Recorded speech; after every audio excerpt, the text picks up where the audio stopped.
Hello, dear fans, friends, and subscribers. This is your host Ram on the cricket show, Cricket Happenings. Welcoming you all to the new cricket show here on Sunday, the 26th of February. And on this cricket show, I'm going to talk about the third day's play in the second test match between New Zealand and England at the Basin Reserve in Wellington, where after a breezy knock by Tim Southey, almost reaching his career best score that he scored against England once again, which was 77. He was out for 73, and that's the precise reason New Zealand, reached 209 thanks to Southey's knock.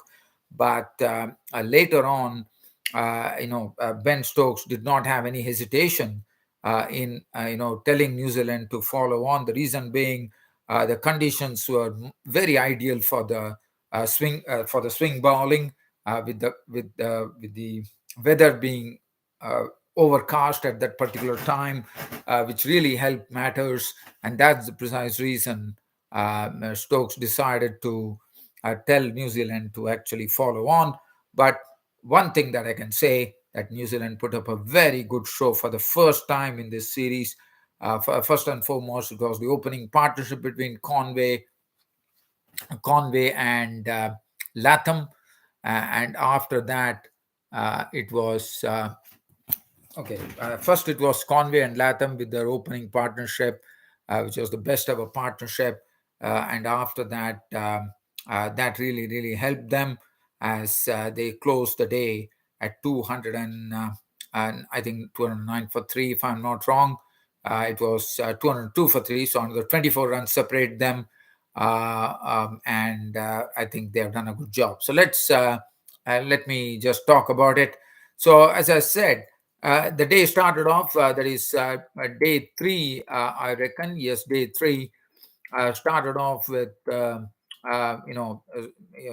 Zealand actually facing a huge deficit of almost 224 runs. They were trailing on, not even 224, it's 297, and that. But Tim Southey decided to wield the long handle in the manner that he normally does, and he started spanking sixes and fours, and he really hit all the bowlers out of action. And finally, his score was 73 of 49, 5, 4, 6 sixes. Yes, he could have probably gone and had his highest ever score in Test cricket, probably beating the 77 that he made against England as well, which is his highest Test score. But it was not to be. But Tim Southey contributed 73 very valuable runs, according to me. And after that, it was pretty quick work. Tom Blundell was an early victim early in the morning. He was caught by Leach or the bowling of Broad for 38, 5 boundaries. Henry was out for 6 to bowling of Broad, and New Zealand the score read 209. So that essentially meant that it was a 220 odd runs, uh, uh, you know, a lead for England. Anderson 3 for 37, Broad 4 for 61, and 3 for 80 for Jack Leach. Ollie Robinson definitely bowled well. If his bowling figures probably doesn't reflect it, he bowled without luck. He really, in the second innings as well, he bowled a lot of jaffas, one could call, but fortunate enough for New Zealand, it did not take the edge. Ollie Robinson, 12 overs for maidens, none for 31. So now New Zealand were told to follow on. As I told you, Ben Stokes decided, after looking at the conditions, that this was the right time for him to actually tell New Zealand to follow on, which he did. But this was a real tough examination. One knows that it's going to be a sort of a real test or litmus test for Tom Latham and Devon Conway, the openers. And I thought they did a very marvelous job. In fact, they first negated as I said, the conditions were all in favor of the England bowlers. The ball was swinging. The ball was new. Everything in favor. But and also New Zealand, as you know, they were really trailing. They were following on. But I thought Tom Latham and Devon Conway stuck it out. Devon Conway, really showed a lot of patience. In fact, he got his first run very late.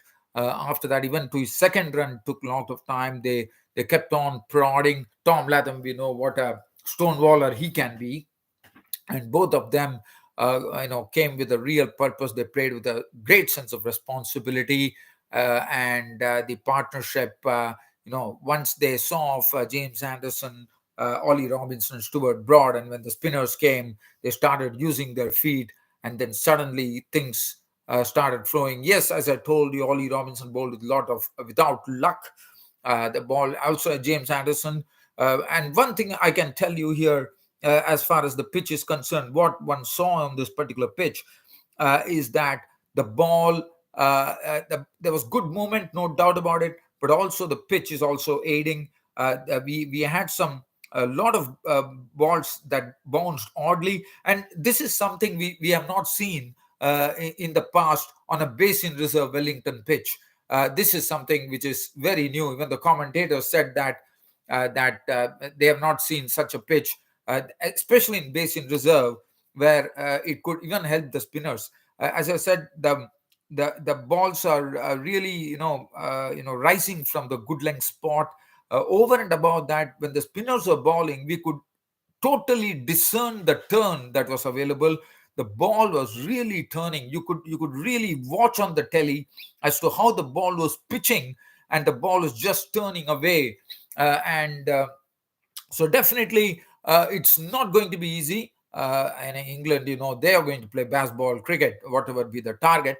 But that apart, other than that, I thought the openers did a wonderful job there. Not, let me tell you, it was not so easy to bat, but I thought they did a wonderful job, and they took the partnership to 149 and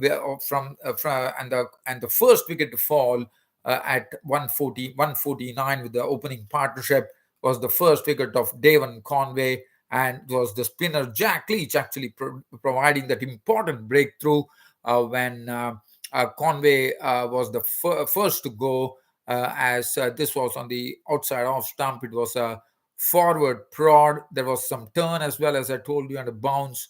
And as Conway came forward, it was all over. The ball the resultant edge was taken by Pope, and Leach was the wicket taker. Conway, the first to go out for 61, 6 4s and 1 6. He definitely, one saw that he had to really put a real curb on his normal stroke making ability, which was definitely there for everyone to see. He had to curb his stroke making, but nevertheless, he contributed 61 good runs. And then once Conway was gone, things really started, once again going down for New Zealand, as the next is opening partner Tom Latham. As you normally see in cricket, once a partnership is broken, the other partner also tends to go, and that's what precisely happened. Was Joe Root now, with his right arm off, he's turning a delivery. In fact, it was not turning. Basically, it was a straighter delivery, and Latham went for a sweep shot, missed it, wrapped on the pads, and that would have probably taken the off stump. And that was the end of Tom Latham. Everybody bowled Root for contributing a very neat 83, which included 11 boundaries.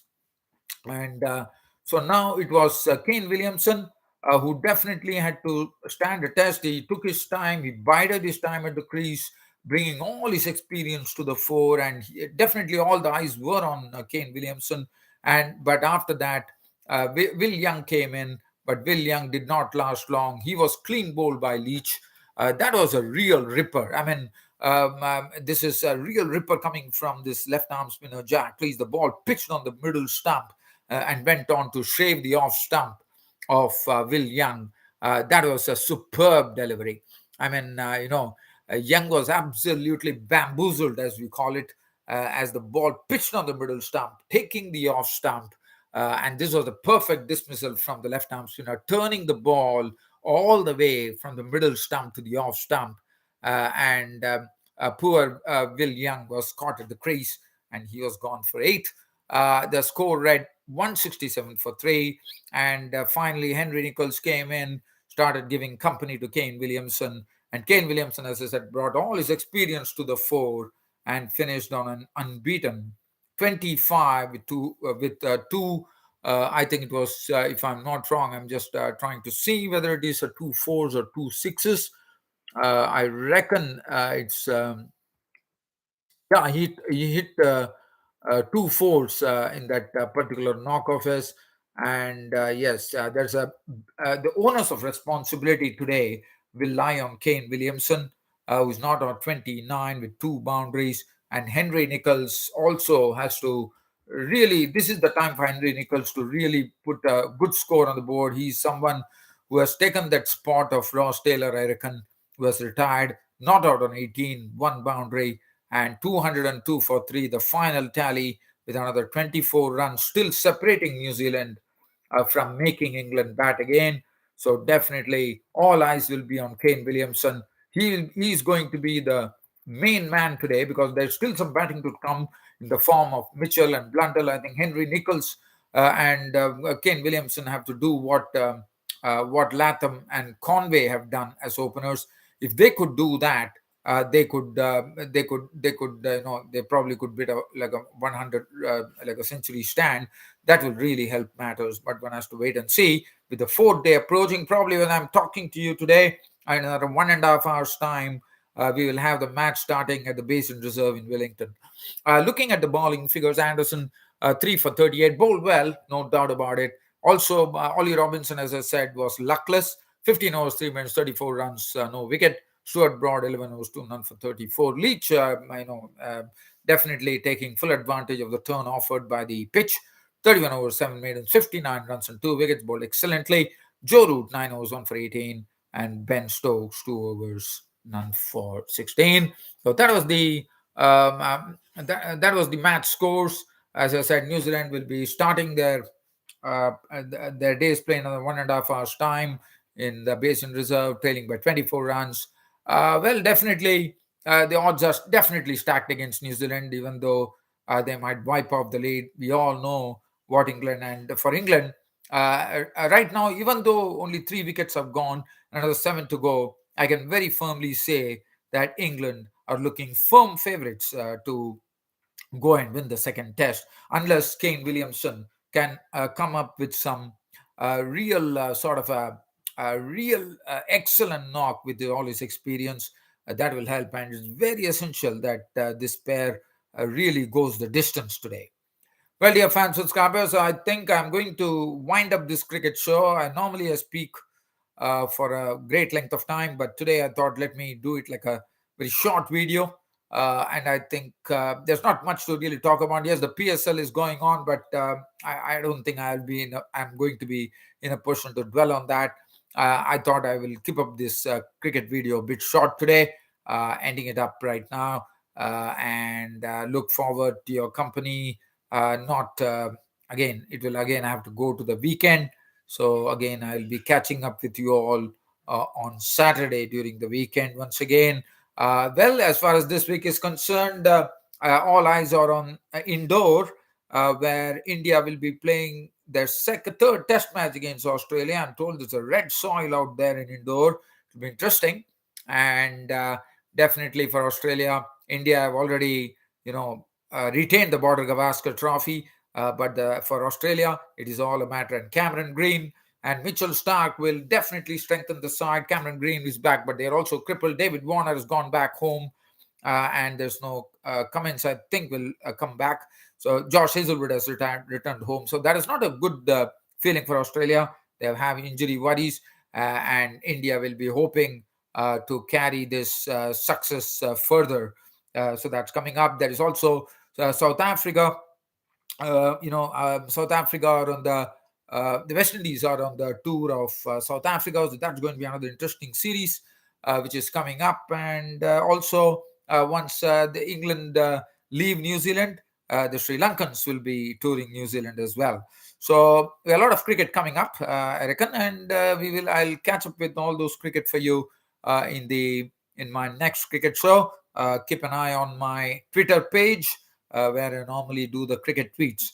And also, just for everybody, you can also watch a lot of I have a real collection of world cricket videos dating back from probably the 1960s or 1970s. So if at all you want to have a sneak peek at that, yes, it's all thanks to YouTube, who has been putting all these wonderful exterior cricket videos. So, and also to the contributors who have been putting those cricket videos on the show. Please go ahead, if at all you all love cricket, go there and watch those cricket videos and enjoy yourself. Well, dear fans, friends, subscribers, this being said, it's about time for me to pull the plug on this cricket show, Cricket Happenings. And as I told you, I will meet you all next Saturday. Until then, goodbye.